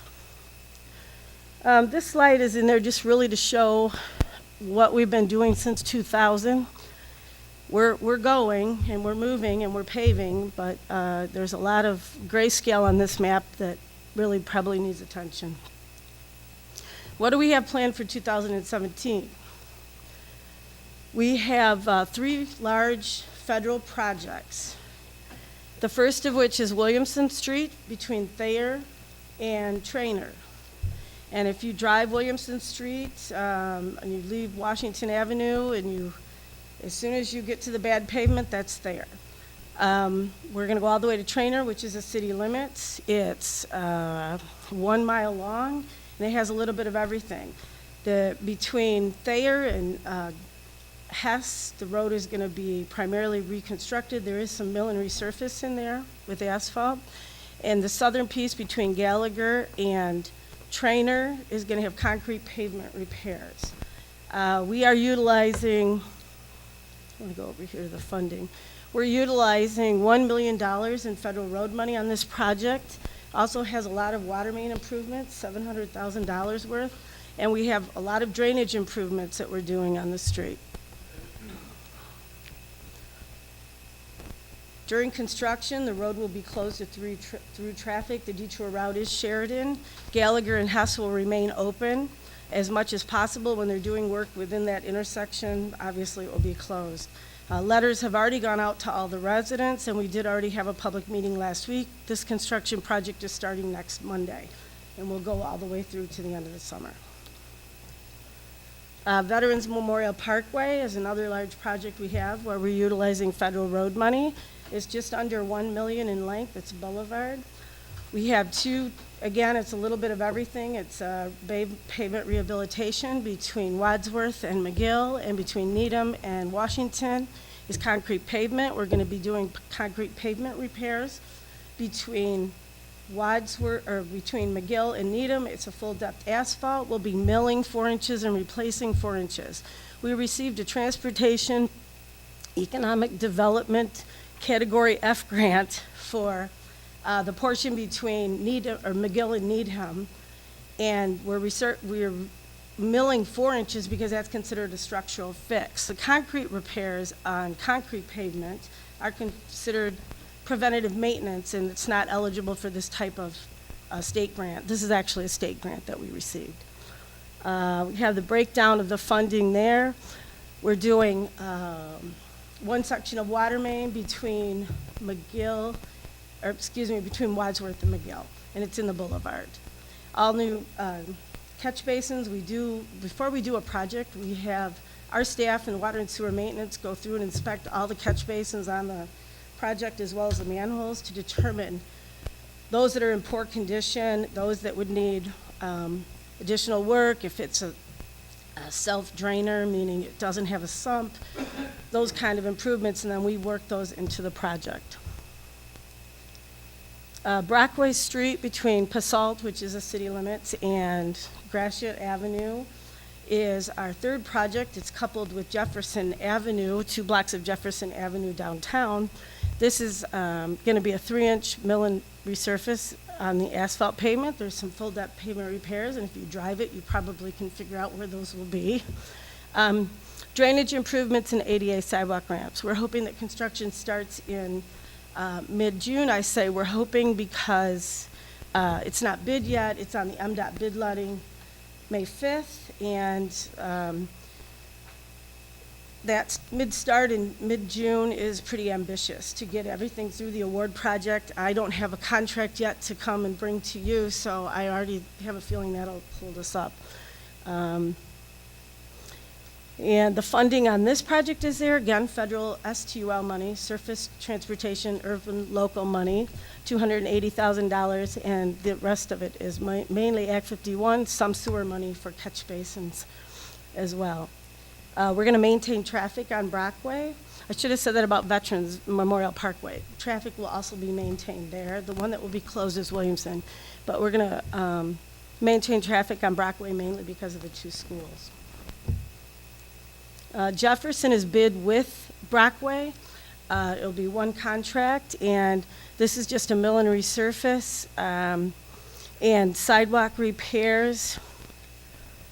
That again is the May 5th bid letting. This is $170,000 worth of milling and resurfacing. The bad news about that project is we're going through the Jane Street intersection to the other side, so there will be a little bit of a issue with traffic on Janes, but we are going to maintain traffic throughout the project. Then we have a couple of small projects that we're bidding ourselves. This is Madison between Fayette and Niagara. This is part of this will be a 2-inch mill and resurface, part of it will be a reconstruct, and this is mainly being done because the water and sewer maintenance is putting in a new water main for the Covenant facility that is between Fayette and Michigan. So we're coordinating, putting the road back when they're done, And that's where you'll see the full depth pavement repairs, where they're going to have a water main trench, and the rest of it will be a mill and resurface. We're also doing drainage improvements at the intersection of Niagara and Madison, and changing the turning radius to accommodate the Megget trucks, making that turn to get into their loading zone. Let's see. We're just using Act 51 money here. And that's under design right now by Spicer, so we don't have an actual bid date yet. We're hoping to bid it before the end of the fiscal year and construct this summer. It will be bid with South 14th Street, which is our Act 51, or our Community Development Block Grant Fund project this summer. This is a mill and resurface. It's a half a mile long, so it's pretty ambitious with the money they're giving us. We're going to do some drainage improvements, ADA sidewalk ramps, and we have just under $200,000 in fiscal year 17 Act 51 funds. So we'll be making up the difference with just a small amount of sewer funds, $30,000, and $120,000 of Act 51 funds.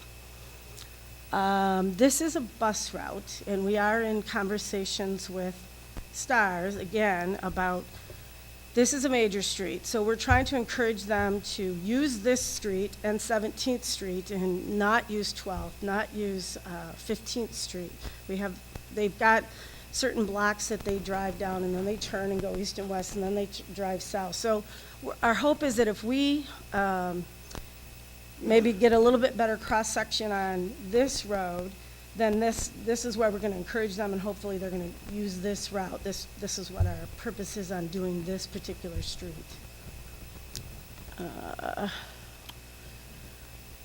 So we're just under $5 million with our construction that we have scheduled this summer, and 57% are city funds, Act 51, water, sewer, and 43% of the funds are non-city funds, which is our federal road money, that Transportation Economic Development Category F grant, and our Community Development Block Grant funds.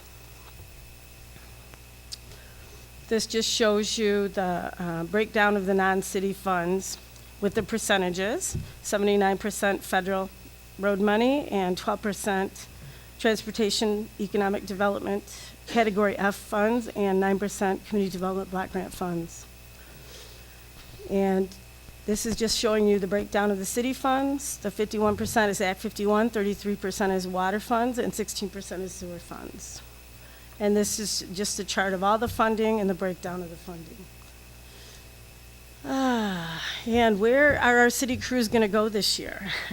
They're obviously, if you drive on the west side, you know they're already on Bay doing the northbound lanes.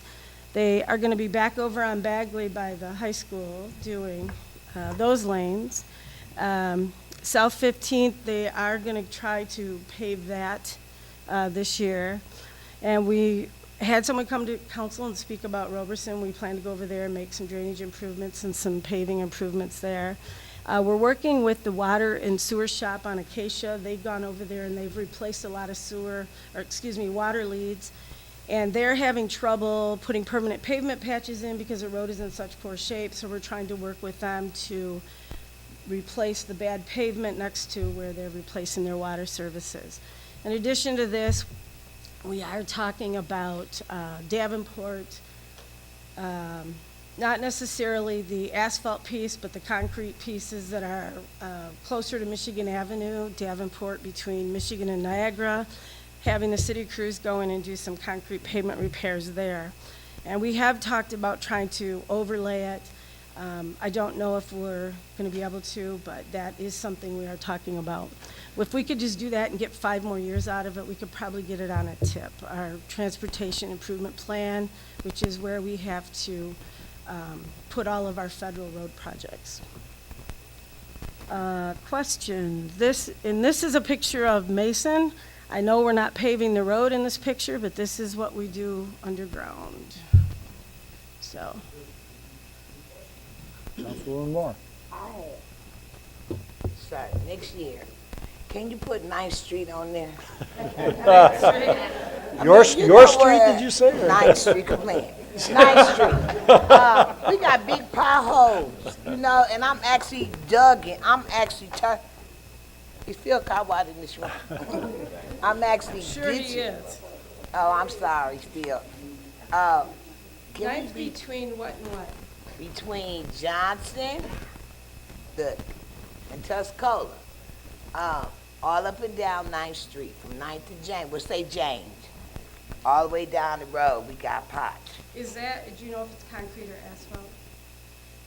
We've been asphalting it. Is it And so, yeah, so, blacktop?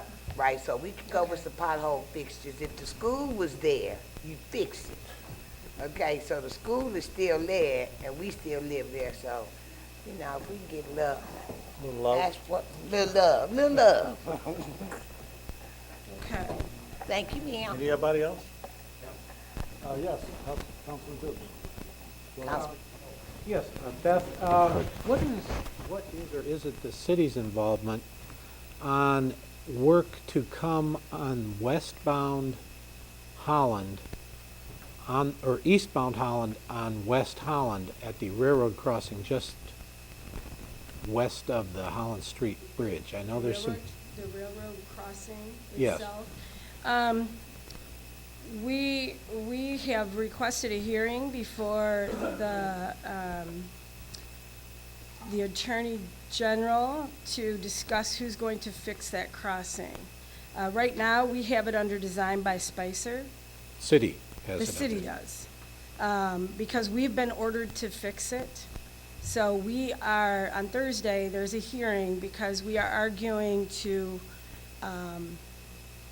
we feel the railroad did a project in 2011 and did a very poor job on the asphalt, but the approach, the concrete road approach, does not meet federal design standards as they are today. So we, as a municipality, are in charge of are responsible for the approach, and so we've been ordered to fix it. Ordered by The state. State of MDOT. Michigan. MDOT has that authority by legislation. I see. Yeah.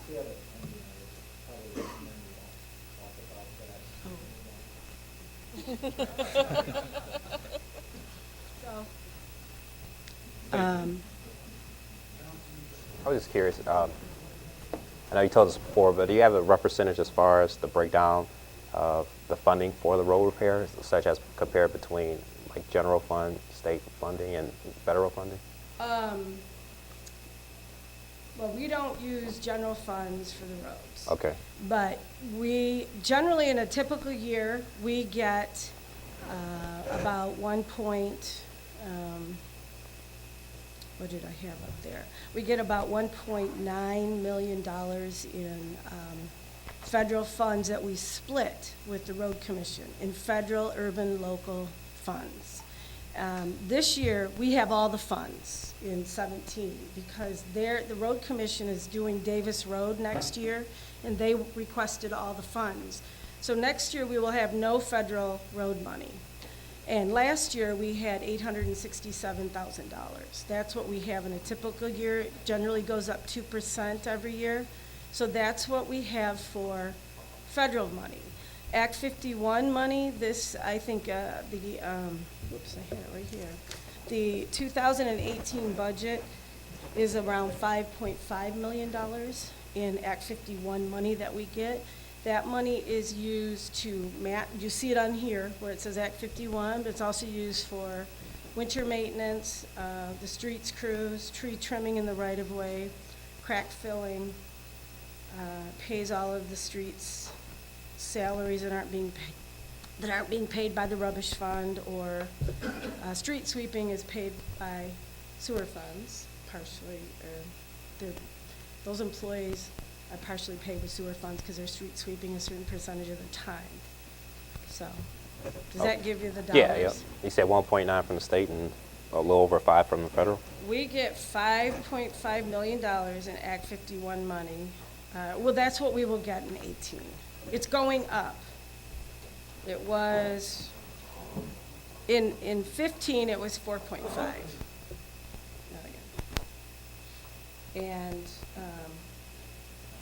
well, if, there's no telling what'll happen if Schneider is out of office, that's all I'm gonna say. This is what they're giving us now, there's no guarantee we'll continue to get it. Understand. Thank you.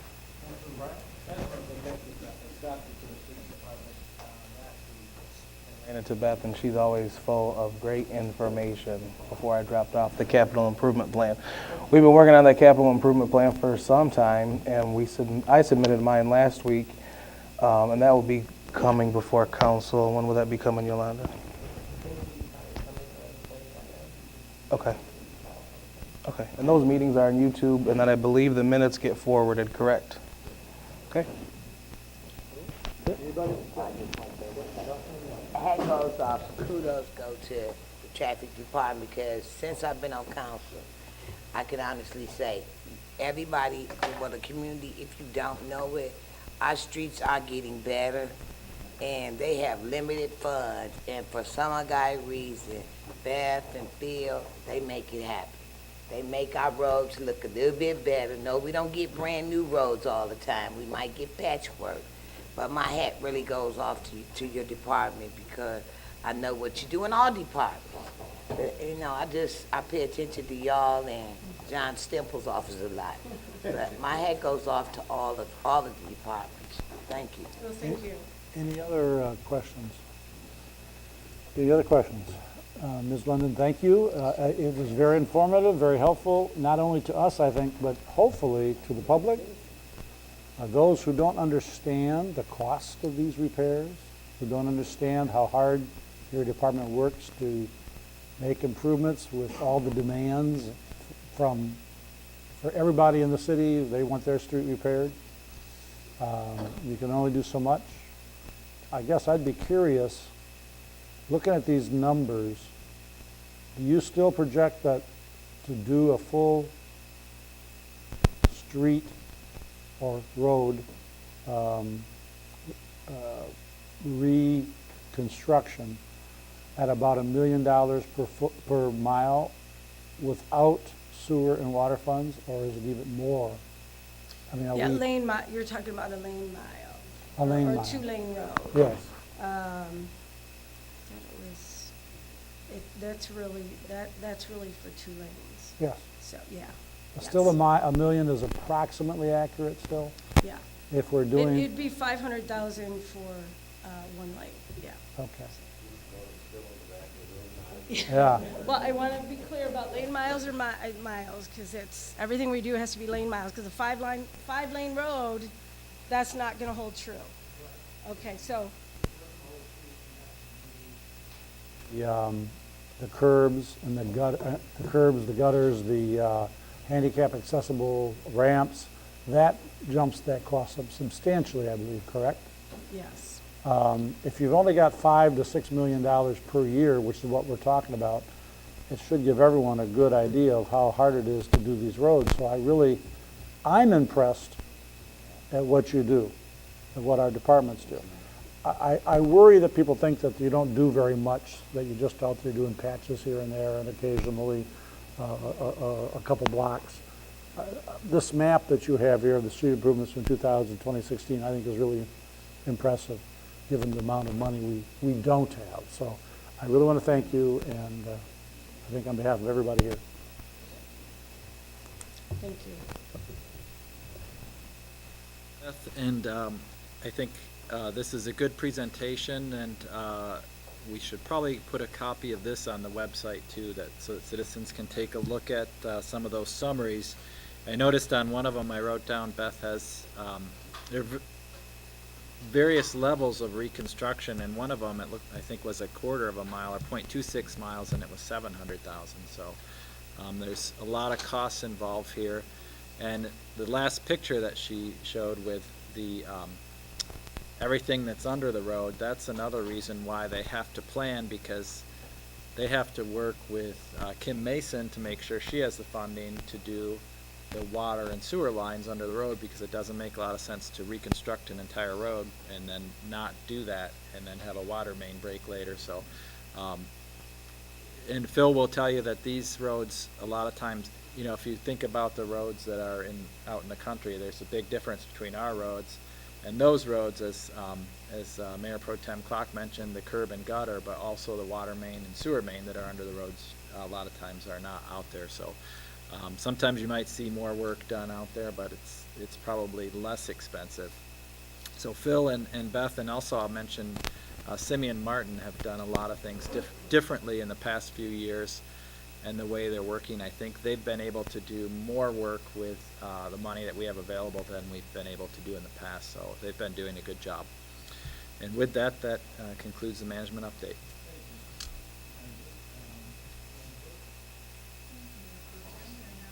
Consent agenda. Agenda has been available at City Hall, on the city's website, and on SGTV channel 191. I would ask for a motion to approve the consent agenda items, leaving room for exceptions. It has been moved and supported. Are there any exceptions? Any exceptions? Exceptions. One more time, any exceptions? There being none, any discussion? All in favor? Aye. Any opposed? That takes us to reports from boards, commissions, and committees, and appointment of board and commission members. We do have a mayoral reappointment, and the mayor has decided to reappoint Leslie Tignell to the Saginaw Arts and Enrichment Commission with the term to expire June 30th, 2020. We would need a motion to approve. Is there any discussion? Any discussion? All in favor? Aye. Any opposed?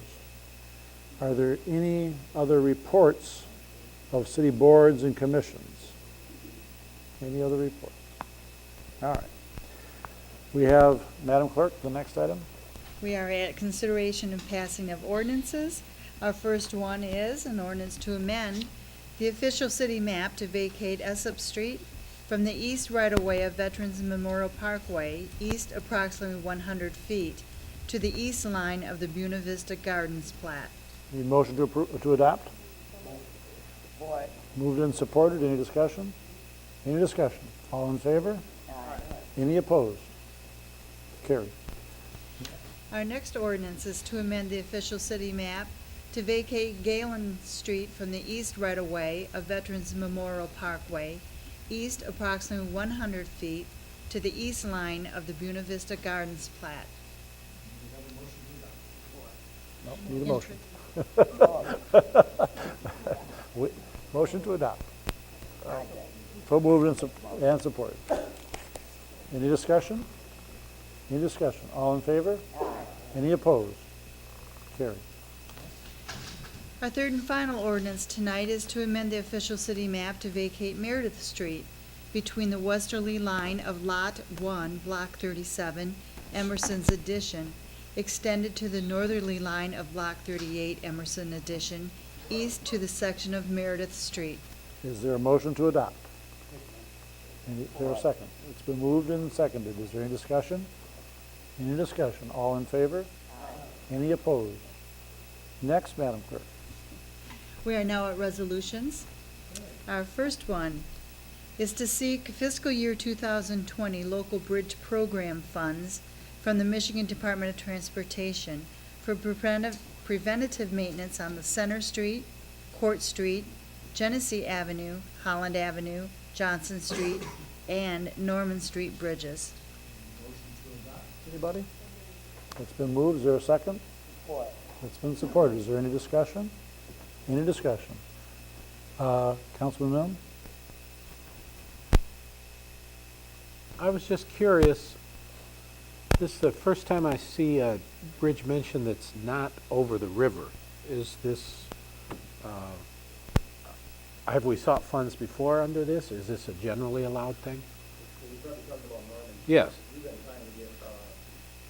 For that bridge, I think, for even back when I was still the city engineer, so I'm going to say 5, 6, and we've been being denied, but that bridge has some serious structural needs on it, and I don't have the dollars right in front of me. I mean, I think a total substructure repair is like 1.1 million, and what we're planning is maybe a deep deck overlay for about $476,000, because we don't have the money to do a dollar for dollar replacement or repair on that bridge. So if we can get the 95% state local bridge money with a 5% match, great. Otherwise, if we can't get any of that money, eventually that bridge may even have to be closed to traffic.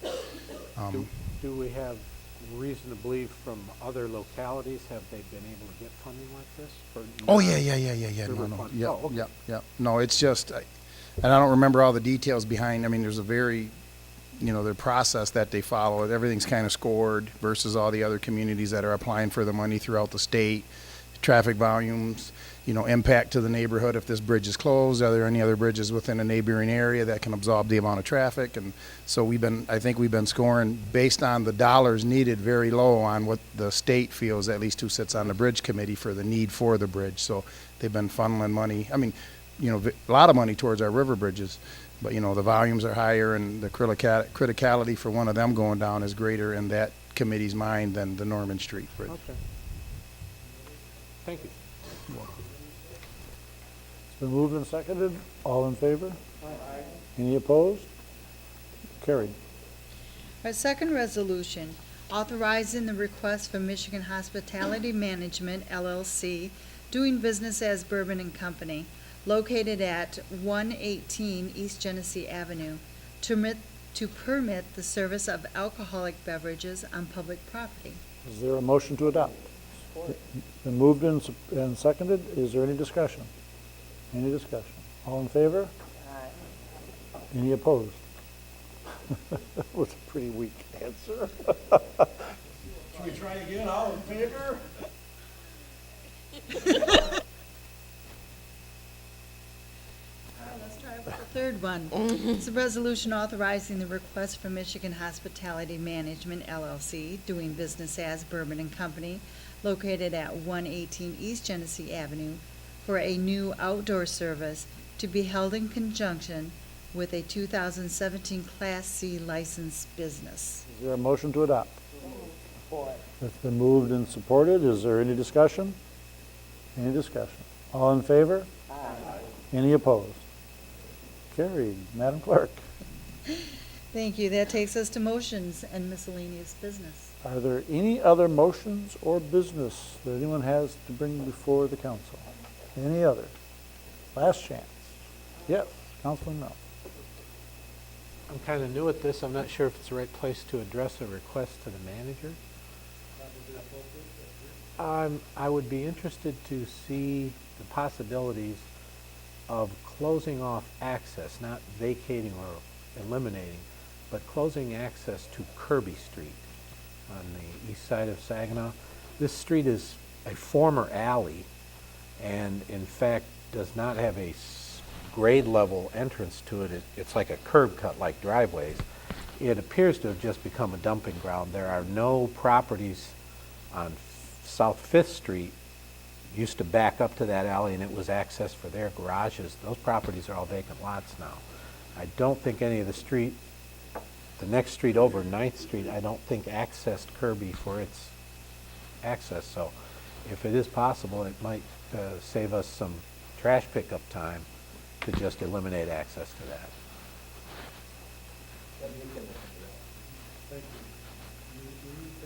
Anybody else? Motions or miscellaneous? Councilman Balls. I'd like to mention that we got a young student here from Carleton High School that's I'm mentoring a little bit with the city council, so he's a high school student here, Mr. Henderson there. He's keeping an eye on all of us. Stand up. Be recognized. Thank you. Thank you, Mr. Balls. Welcome and thank you for attending today. We appreciate it. Anything else? Any other miscellaneous? Any motions? Is there a motion to adjourn? Support. It's been moved and supported. All in favor? Aye. Any opposed?